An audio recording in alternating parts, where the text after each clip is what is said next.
계속해서 대담 이어가겠습니다. 습하고 무더운 날들이 이어지고 있습니다. 올여름은 예년에 비해 더욱 더울 것으로 전망되고 있는데요. 제주 소방안전본부는 지난달 중순 온열질환주의보를 발령해 상황을 예의주시하고 있습니다. 꼭 주의해야 할 온열질환의 종류와 예방법 그리고 대응 방법에 대해서 알아보겠습니다. 제주 소방안전본부 구조 구국과 양은지 소방경 나오셨습니다. 안녕하세요. 어서 오세요. 안녕하십니까. 예, 반갑습니다. 요즘 고생 많으시죠? 아니, 괜찮습니다. 네.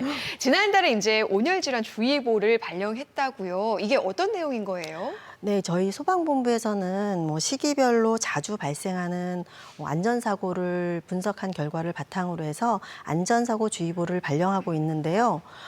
무더운 여름철을 맞이해서 온열질환주의보를 발령하고 온열질환 예방 수칙과 응급처치 방법 등을 도민에게 안내하고 있습니다. 근데 온열질환이라고 하면 이제 좀 다들 막연하게만 생각하시거든요. 어떤 질환을 온열질환이라고 하나요? 네, 온열질환은 햇볕이나 열 등 장시간 고온에 노출되었을 때 발생하는 급성 질환으로 대표적으로 열사병이나 열탈진 등이 있는데요. 여름철에 작업장이나 또는 밭일, 운동 등 주로 야외 활동을 할 때 많이 발생하고 있습니다. 대표적인 게 이제 열사병이라고 말씀해 주셨잖아요. 이거 말고도 좀 다양한 유형들이 있는 거죠? 네, 이게 대표적으로 열사병, 열탈진, 열경련, 열실신, 열부종 등이 있는데요. 네. 열사병의 경우에는 땀을 흘리지 않고 건조한 피부이면서도 40도의 고온이 체온이 40도의 고온인 체온에 네. 심한 어지럼증 발생하고요. 더 심해질 경우에는 의식장애 등도 동반하게 됩니다. 열탈진의 경우에는 열사병과는 반대로 심한 땀과 네. 땀을 심하게 흘리시고 그다음에 심한 피로감과 어지럼증을 나타내고요. 열실신의 경우에는 말 그대로 일시적으로 의식을 잃거나 쓰러지는 경우, 열경련의 경우에는 발이나 또는 어깨 등 경련 증상을 나타내게 됩니다. 열부종은 손, 발, 발목 등이 붓는 증상을 나타내고요. 온열질환이 생각보다 그 유형들이 많네요. 그리고 좀 특징들이 다 제마다 다른 것 같아요. 그에 맞는 응급처치법도 좀 다를 것 같은데요. 어떤가요? 네, 열사병의 경우에는 아주 위급한 상황이기 때문에 예. 혹시 목격하게 되면 즉시 119로 신고해 주시고요. 환자분은 119가 도착할 때까지 서늘한 장소로 이동하신 후에 의복을 느슨하게 해주시면 좋습니다.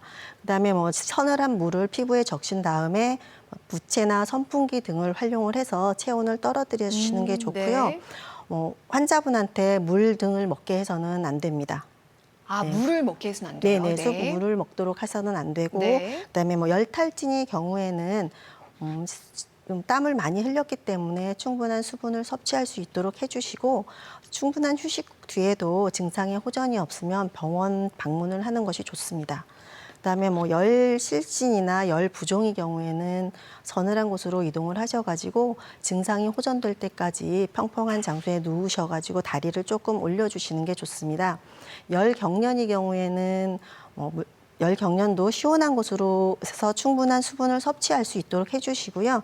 열경련의 경우에도 경련이 나는 부위를 마사지를 하시는 것이 좋습니다.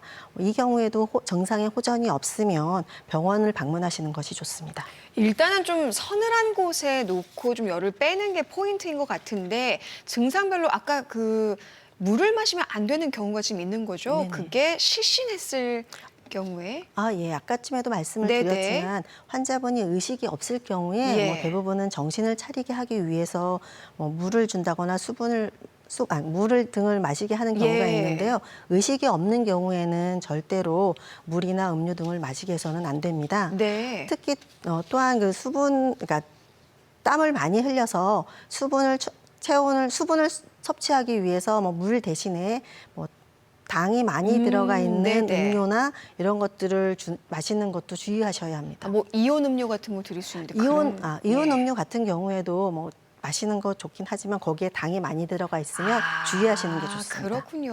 네. 그러니까 이제 수분 섭취도 의식이 없는 경우에는 안 된다. 네네. 그리고 수분 섭취를 당이 있는 음료가 아니라 그냥 물 정말 물로 수분을 섭취하도록 해라라는 주의사항까지 말씀해 주셨습니다. 모든 질환은 아무래도 이제 예방이 가장 중요할 텐데 온열 질환은 일단은 한낮에 태양을 좀 피하는 게 도움이 될 것 같아요. 이 외에도 좀 어떻게 하는 게 온열 질환을 예방할 수 있는 방법이 될 수 있을까요? 네, 우선은 항상 기상 정보에 귀를 기울이시고 폭염특보가 발령되어 있을 때는 네. 야외 활동을 하지 않는 것이 좋습니다. 불가피하게 야외 활동을 하실 경우에는 챙이 넓은 모자를 착용하시고 자주 물을 마시기 위해서 물은 꼭 휴대를 하셔야지 됩니다. 그다음 건설 현장 같은 경우에는 그 작업장에 그 그늘 같은 쉼터를 마련해 주시고 물을 자주 마시도록 하시는 게 좋습니다. 특히 작업 시간대를 조정을 하셔서 더위 취약 시간대인 2시나 5시에는 네. 야외 작업을 삼가하시는 게 좋습니다. 뭐 요즘 웬만한 데에는 냉방기가 있다곤 하지만 사실 또 찾아보면 냉방기가 없는 곳도 참 많거든요. 이런 경우에는 어떻게 해야 될까요? 네, 냉방기기가 없는 경우에는 뭐 커튼이나 가림막 등을 활용을 해서 햇볕을 차단해 주시고 네. 창문이나 출입문 등을 개방해서 공기가 소통할 수 있도록 해주셔야지 됩니다. 가스레인지나 가스레인지처럼 그 집 안에 그 온도를 올릴 수 있는 예. 이런 전열기구 등의 사용은 삼가해 주시고요. 더위 취약 시간대에는 각 지역별로 경로당이나 복지관 등이 있는 무더위 쉼터를 활용하시는 것도 좋습니다. 네, 그렇군요. 이 온열 질환은 아무래도 이 한여름 폭염에 이렇게 일어나는 질환들이잖아요. 왜 흔히 혹한기에는 좀 고혈압 있으신 어르신들 조심하셔야 됩니다라고 말씀하시는데 혹서기도 특히 좀 조심해야 될 분들이 있을까요? 네, 이게 일반적으로 뭐 어린이나 노약자, 심내혈관 질환이 있는 환자분들은 더위에 상대적으로 취약하기 때문에 네. 건강 관리에 특히 주의하셔야 합니다. 지난 통계를 보면 온열 질환 환자의 대부분이 65세 어르신들에게서 많이 발생하고 있고요.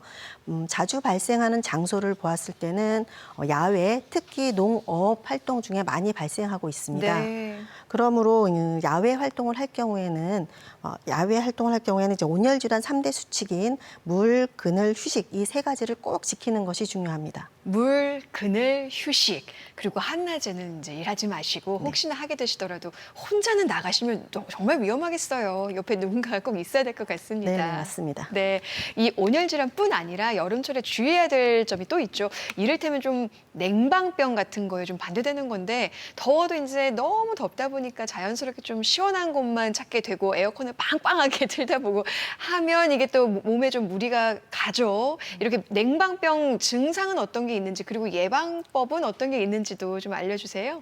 네, 여름철 밀폐된 공간에서 장시간 냉방이 지속되고 있으면 발생하는 냉방병은 감기와 같이 콧물, 두통, 몸살 등의 증상을 나타낼 경우에 냉방병이라고 합니다. 냉방병을 예방하기 위해서는 실내외 온도 차를 5에서 6도 이상 차이 나지 않도록 해주시고요. 네. 찬바람이 몸에 직접 닿지 않도록 긴 덧옷을 준비했다가 필요할 경우에 착용을 하시면 좋습니다. 또 냉방기, 에어컨 같은 경우에는 1시간 가동을 하면 30분 정도는 가동을 멈추시는 게 좋고 네. 2시간에서 4시간마다 창문을 개방해서 5분 이상 환기를 시키면 좋습니다. 그렇군요. 덥다고 냉방기 계속 틀어놓을 게 아니라 1시간 틀었으면 한 30분 정도는 좀 쉬고 환기도 좀 시켜야 되고요. 그리고 요즘 좀 짧은 옷차림으로 야외 활동 많이 하다 보니까 진드기 물림 사고가 많이 발생합니다. 얼마 전에 제주에서도 진드기에 물려서 사망에 이르는 아주 안타까운 일도 있었는데요. 예방을 좀 어떻게 하면 좋을지 주의사항에 대해서 좀 설명해 주세요. 네, 그 중증 열성 혈소판 감소증 SFTS는 진드기에 물렸을 때 발생하는 질병으로 예. 이것을 예방하기 위해서는 야외 활동 시에 진드기 기피제를 사용을 하시고 그다음에 키가 큰 풀이 우거진 숲은 진드기가 많이 있을 수 있으므로 출입을 삼가해 주시면 네. 좋습니다. 그다음에 잔디밭에 앉을 경우에는 돗자리 등을 활용하시는 게 좋고요. 외출 후에는 옷을 잘 털어서 세탁을 하시고 목욕 후에는 귀 뒤나 허리 쪽, 무릎 뒤쪽, 머리카락 등 진드기가 있는지 잘 살펴보는 것도 중요합니다. 만약에 진드기를 발견하였을 때는 핀셋 등을 이용해서 진드기의 머리를 잡고 조심히 제거하시면 되고요. 네. 혹시 진드기에 물림 상처가 있을 경우에는 상처 부위를 소독을 하시고 병원을 방문하시는 것이 좋습니다. 네, 이렇게 여름철 주로 발생할 수 있는 질환들, 뭐 온열 질환, 냉방병, 진드기 물림사고 거기다 또 빼놓을 수 없는 게 이제 물놀이잖아요. 여름철에 이제 시원한 곳을 찾아서 물놀이 많이 하시는데 크고 작은 안전 사고들이 많이 일어납니다. 어떻게 하면 좋을지도 말씀해 주세요. 네, 그 제주 지역에서의 물놀이 안전사고는 예. 대부분 그 바다에서 많이 발생을 하거든요. 안전한 물놀이를 위해서는 안전수칙 준수는 기본이고요. 우선 그 물놀이를 할 때 물놀이 전에 뭐 간단한 준비 운동은 꼭 하셔야 되고 예. 구명조끼는 착용을 하셔야지 됩니다. 뭐 대부분의 사고가 안전 요원이 없는 곳에서 발생을 하고 있기 때문에 물놀이 전에 안전 요원이 배치된 곳인지 확인하는 것도 중요합니다. 바람이 많이 부는 날에는 보트나 또는 뭐 튜브가 이런 것들을 이제 타다가 떠내려가는 사고가 발생할 수 있기 때문에 주의하셔야 합니다. 뭐 보호자분들은 또 어린이를 동반하고 있는 보호자분들은 어린이와 안전거리를 네. 항상 유지해서 요 예의 주시하시는 게 중요합니다. 네, 이렇게 여름철 안전사고 예방하는 방법들 말씀해 주셨고요. 앞서 온열 질환 예방하는 3대 수칙 잠깐 얘기해 주셨죠. 바로 물, 그늘, 휴식입니다. 더울 때 욕심내지 말고 틈틈이 충분한 휴식 시간 가지시고요. 물도 자주 마셔야 한다는 점 잊지 마시기 바랍니다. 오늘 말씀 여기까지 듣겠습니다. 고맙습니다. 감사합니다.